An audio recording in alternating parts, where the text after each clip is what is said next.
గణేశాయ నమః, శ్రీ సరస్వతి నమః, శ్రీ గురుభ్యో నమః. భక్తులారా, వ్యాస ప్రోక్త భాగవత మహాపురాణం రోజు సత్సంగంలో చెప్పుకున్నాం. ఇందులో భాగంగా నిన్నటి వరకు మనం 8 స్కందాలు పూర్తి చేసి 9వ స్కందాన్ని 20 భాగాలుగా చెప్పుకున్నాం. ఈ రోజున 21వ భాగం చెప్పుకున్నాం. చెప్పుకునే ముందు వ్యాసుల వారిని ప్రార్థన చేసుకున్నాం. వ్యాసాయ విష్ణురూపాయ వ్యాసరూపాయ విష్ణువే నమో వై బ్రహ్మదే వాసిష్ఠాయ నమో నమ. ఆంజనేయం మహావీరం బ్రహ్మవిష్ణు శివాత్మ తరుణార్క ప్రపంచాంతం ఆంజనేయం నమామ్యహం. సదానింబవృక్షస్య మూలాధివాస సుధాశ్రావిణం తిక్తమప్యప్రియం తరుం కల్పవృక్షాదికం సాధయంత నమామీశ్వరం సద్గురం కల్. రాక్షసం భావమాపన్న పాదే కల్మషతాంగత వ్యవాయ కాలే దృశే పరోకౌ దంపతి ద్విజౌ. మనకు గురు చరిత్రలో వచ్చే కథ కదా చెప్పుకున్నాం. కల్మాషపాదు క్షుధార్తో జగృహే విప్రం తత్పశ్యాహ కృతార్థవత్ న భవాన్ రాక్షస సాక్షాత్ ఇక్ష్వాకుణ మహారథ పదయంత్యా పతిర్వీరా నాధర్మం కర్తుమర్హసి దేహి మే పచ్చ కామాయ అకృతార్థం పతిం ద్విజం. శపించడం కోసం మంత్రించిన జలాలు అతని పాదం పైన పడటం వల్ల, అంటే సాక్షాత్తు గురువుని శపించడానికి నీళ్లు తీసుకుంటే భార్య మదయంతి అడ్డుపడిందనమాట. ఎవరికి? సౌదాముడనే రాజుకి. ఎందుకంటే వశిష్ఠుడికి మాంస ఆహారం వడ్డించారు తద్దినం రోజున.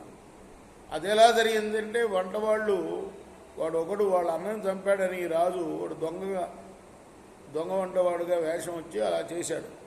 వశిష్ఠుడు వెంటనే చెప్పించాడు, నాకు నరమాంసం పెడతావా, దీనిలో నువ్వు రాక్షసుల వైపు.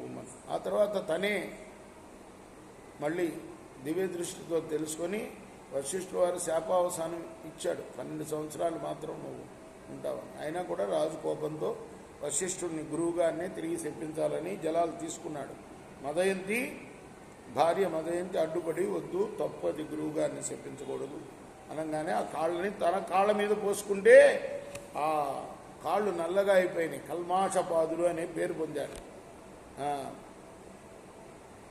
మునిశాప ప్రభావం చేత రాక్షస రూపం పొందాడు. వనాలకు వెళ్ళాడు. అక్కడ అతడు రతి క్రీడలలో నిమగ్నై ఉన్న బ్రాహ్మణ దంపతులను చూశాడు. ఆకలితో నగనగలాడుతున్నాడు. రాక్షసుడు కదా. ఆ బ్రాహ్మణ్ణి తినడానికి పట్టుకున్నాడు. రతి సుఖాన్ని పూర్తిగా పొందని ఆ బ్రాహ్మణ పత్ని రాక్షసుడు అన్నది, అయ్యా నువ్వు రాక్షసుడు కాదు, సాక్షాత్తుగా ఇక్ష్వాకు వంశానికి చెందిన మహారాజు మదయంతి దేవి యొక్క భర్తవు, బలపరాక్రములు గలవాడు. నువ్వు ఇలా అధర్మానికి పాల్పడటం తగదు. నేను సంతానాన్ని కోరుతున్నాను, ఇంకా నా కోరిక ఫలించలేదు కాబట్టి నా పతిని నాకు ఇచ్చివేయి అన్నది. దేహోయం మానుషో రాజను పురుషాఖిలార్థద తస్మాదస్య వధో వీర సబాధవత ఉచ్యతే. మహారాజా, ఈ మానవ దేహం ఉత్తమమైనది, సకల పురుషార్థాలకి సాధనమైనది. అందువల్ల నా భర్తను వధించడం మా సకల పురుషార్థాలని ధ్వంసం చేయడమే అవుతుంది అన్నదాన్ని.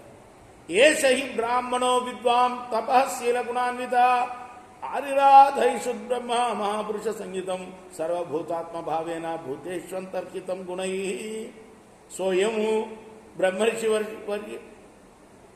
వర్యస్తే రాజర్షి ప్రవరాద్విభో కథవర్హతి ధర్మజ్ఞ వదం పితృవాత్మజ.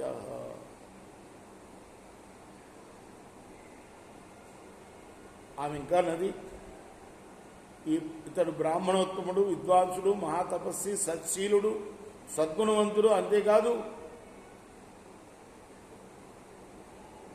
సకల ప్రాణులను కూడాను తన ఆత్మలాగా భావిస్తాడు ఇతడు. నువ్వు ప్రభువువి, ధర్మజ్ఞుడివి, తండ్రి వల్ల కొడుకు వలె రాజశ్రేష్ఠుడు అయిన నీ వల్ల బ్రహ్మర్షిపరుడైన ఇతడు వదార్హుడు కాదు అన్నది.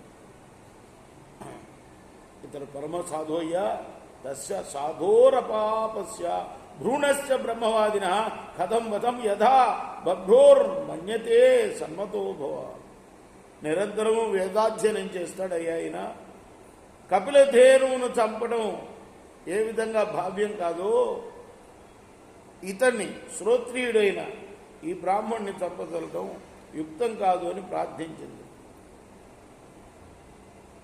ఇంకా ఆమె ప్రార్థన కొనసాగుతుంది. రేపు మనం కొనసాగిద్దాం. కృష్ణార్పణమస్తు. సాయి కృష్ణ. శ్రీ సచ్చిదానంద సద్గురు సాయినాథ్ మహారాజ్ की जय. చేకోరా హారతి ఇదిగో